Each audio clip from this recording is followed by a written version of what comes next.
afternoon mga kalalabs! Welcome back to another vlog. Nagme-makeup si Edenil. So punta tayo ng CSI. Mag-grocery tayo. May mga bili na si Papa sa akin. Sabi niya gusto ko yung biscuit ko na may mga kabayo. May biscuit siya dito. Sabi niya marami pa daw din nila eh. May biscuit siya dito. Hindi niya favorite to. Gusto niya yung mga kabayo. Original talaga, yung mga kabayo. Namumula yung... Ayaw kasi niya ng plastic. Anong plastic? Yung kabayo? Plastic ba? Nagmamaskara pa ka pala din Ang init-init.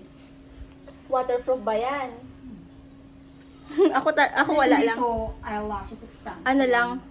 It's natural. Lip tint lang. Tsaka, pa-outfitan namin ni Dinel. Oh. Short lang din. Ayan. Pambahay lang. Pambahay lang tayo. So, imit na natin si ate. Hindi ko alam yung pangalan nun nila eh. Alam mo ba? Kasi Korean name, Korean yung Pero nakasulat. sinabi niya sa akin nung sinat niya ako, ano po kasi yung pangalan niya man, hindi ko na parang basta, hulaan na lang. Okay. Hulaan na lang natin kung ang pangalan niya. Hindi ko alam yung pangalan niya sa English. Nasa Korean, niya, name niya sa Facebook. So, Kamel. dry na dry yata yung, dry na dry ba yung hair ko niya? O okay lang? Okay lang, no? Sakto lang. Sakto lang. Wala nang blow dry dito. And then, where's Natutuyo na siya ng kusa dahil sa init ng araw. ay putik. Ayan. Okay, let's go. Pa? Alis na kami. Maiwan lang si Papa dito. Ingat. Say hi to my vlog. What's up ka mo What's up mga drunk people? What's up? Hindi naman na siya magugutom. Nilutuan namin siya ng food. So, alis na kami. Gusto niya kasi mag-wifi eh. Sobrang init, no pa? Okay, let's go Dinel. Sige, yan na lang. Hindi kami makahanap ng malaking Quaker Oats ni Mama. Ay, ni Mama, ni Papa. Oh, Mama. Papa. Mas malaki ba yan? Or same lang? Ay, oo, yan na lang. Yan, yung malaki. Para kay Papa. Ano ba yan? Walang Quaker Oats na malaki. Dinel, yan yung yung hindi ko alam, naghahanap siya ng naghahanap siya ng sago yata, naghahanap si ate ng sago. Ha? Kape. Coffee mate. Magbayad na kami, mga kalalabs. Ayan, Dinel, magluluto ako ng yung niluluto ko sa Canada na black beans na meron siyang buntot ng pigtail o kaya beef. Hanap tayo nun. Lulutuin ko siya sa linggo. Masarap. Ano ka ba, Dinel? Ako pa. Masarap yun. 'Di ba? Hindi to munggo. Black beans to. Ito naman ang munggo green. Ito black to black. Ay, makikita niyo po si Mami Yung pala mga kalabs, hindi ko pa siya binablog kasi hindi ko alam kung ibablog ko siya eh. Nahiya ako. Mabait siya. Shoutout po, Ate Arlene. Kumuha na ako kasi walang malaki nito. Nakakainis. Yan yung kinuha ko, yan yung kakain niya, yung may gusto niya. Gusto niya yung ganito? Si Papa, yung ganito niya. Ikaso nga lang, walang malaki. Ito lang. So anyway, okay lang.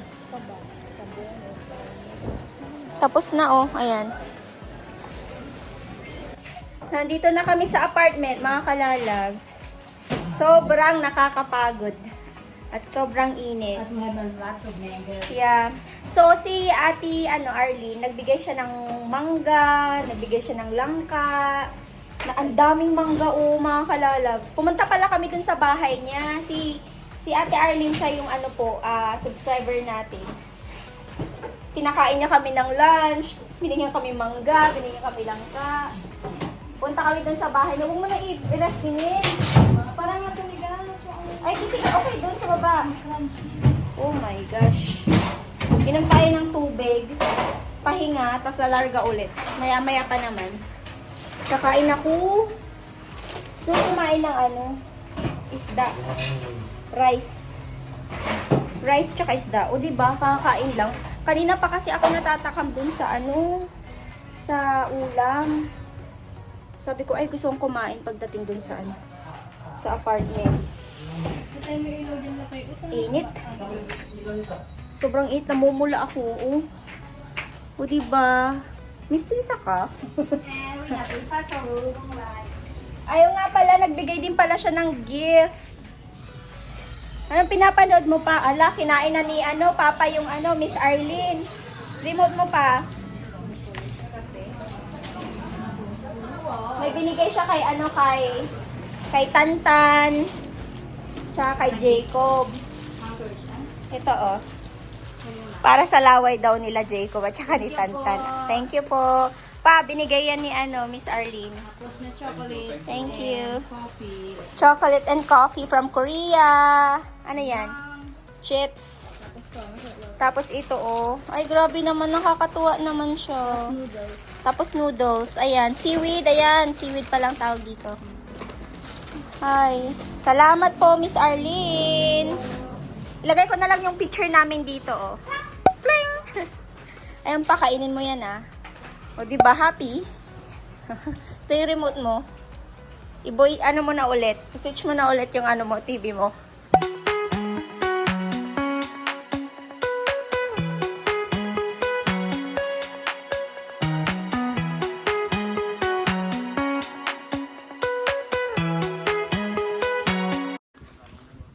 Nandito kami sa sementeryo, mga kalalas.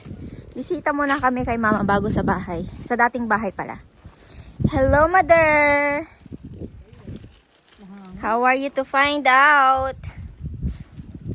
Nandito na naman kami, Mother. Kamusta ka na? Andyan lang yun. Ha? Ano yan? Tubig. Kunin mo na ah. Ay, ilagay mo rin sa ref yan. Yakult. Ayan.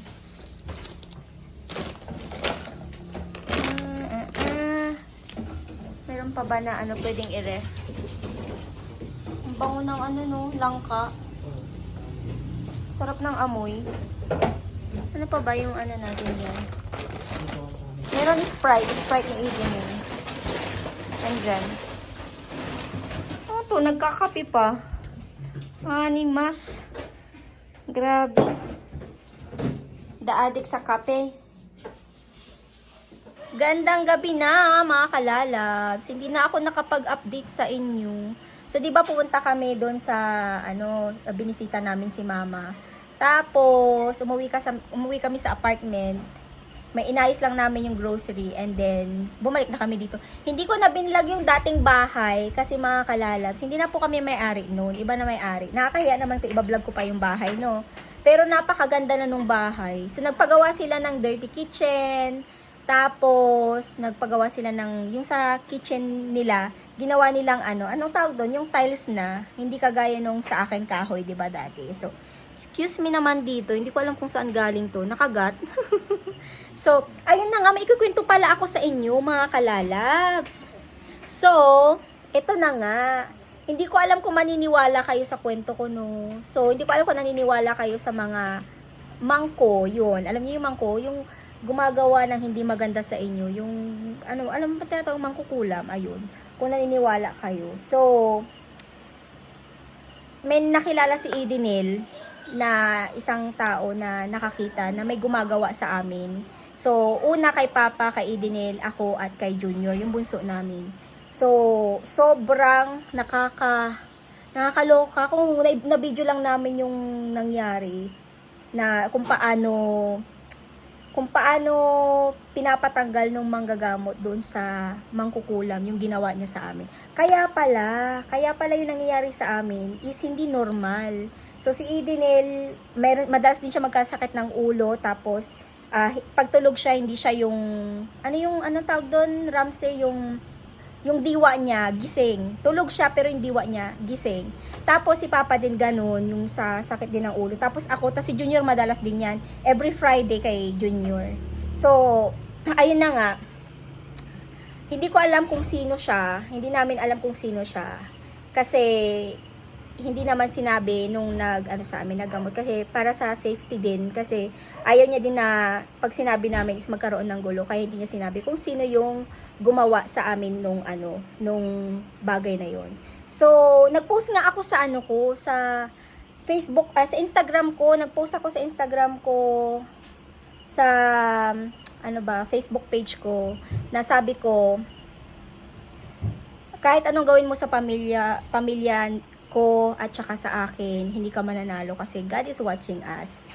Sabi ko doon. Tapos, kahit di ka humingi ng tawad kung sino ka man na gumawa sa amin yun, ng ganon, we forgive you. 'Di ba? So, ganon. Sobrang nagpapasalamat lang kasi yung iniinda naming sakit, biglang isang pitik parang nawala siya. Kasi talagang madalas, yung ulo ko, kung nanonood kayo ng vlog ko, yung ulo ko, sobrang sakit talaga niyan. Talagang every day. Nung last month, ganun yung nangyari sa akin. Tapos nung pagbalik ko dito, mas lalo siya. Si Edenil, ganun din yung nangyari sa kanya. Lagi yung kinikwento sa'yo, di ba, Ramsey? Kinikwento niya parati kay Ramsey yun. So, ayun. Anyway, na-share ko lang sa inyo. Hindi ko alam kung naniniwala kayo sa mga ganyan, pero sa probinsya, uso sa probinsya yan, no? Yun.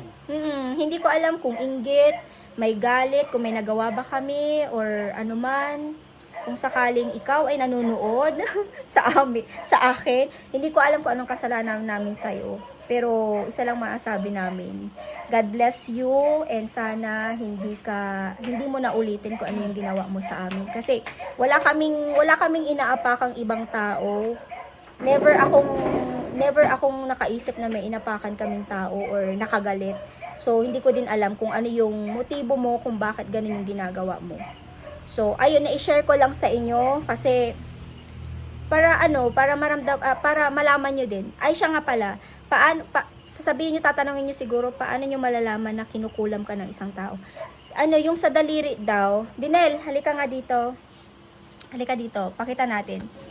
So, yung sa mangkukulam kasi, paano daw malalaman? So, kung yung daliri mo daw, tsaka yung linya, is mas malaki daw tong isang daliri at saka yung mas mababa daw yung isang linya dito, means to say may gumagawa sa'yo. Kung mayroon kayong nararamdaman na hindi alam ng doktor, kasi ilang beses ako nagpa-doktor, wala talaga silang makita sa akin. Laging sinasabi na, ano lang yan, migraine lang yan, ganito, ganyan. Hindi talaga, kahit sa gamot, sa Advil, minsan gagana, minsan hindi. Meron yung time na, kung maalala nyo, nag-stop ako sa pagbablog. Yun yung time na, sakit ng ulo ko, tapos nalalanta ako, tapos nagsusuka. So, hindi ko lang na-share yun kasi sa inyo, kasi alam niyo yun, gusto ko positive vibes lang yung vlog natin. Pero, I wanted to share to all of you this experience kasi para alam nyo din, para aware din kayo na kung sakaling meron kayong sakit na hindi mapagaling-galing ng gamot ng doktor, hindi masamang maniwala or mag-try sa mga manggagamot, yung good na manggagamot, 'di ba? So, ayun, anyway, hindi ko naman sinasabi na pag may sakit kayo diretso kayo sa manggagamot, 'di ba? Syempre doktor pa rin, 'di ba? Papatingin niyo pa rin 'yan sa doktor, 'di ba? So, yes, ayun. So, hindi na ako masyadong nakapag-vlog. Nawala na sa sa isip ko mag-vlog kasi sa dami din nangyari. Nagka-problema din sa binenta naming bahay, yung mayroong sobrang lupa na yun. So, yun din ang pinoproblema natin. Pero naman, God is good. God is good. Pray lang talaga. So, ayun, and madali namang maayos yung mga bagay-bagay, 'di ba? So, yun lang. Saktong usap, 'di ba? So, yeah.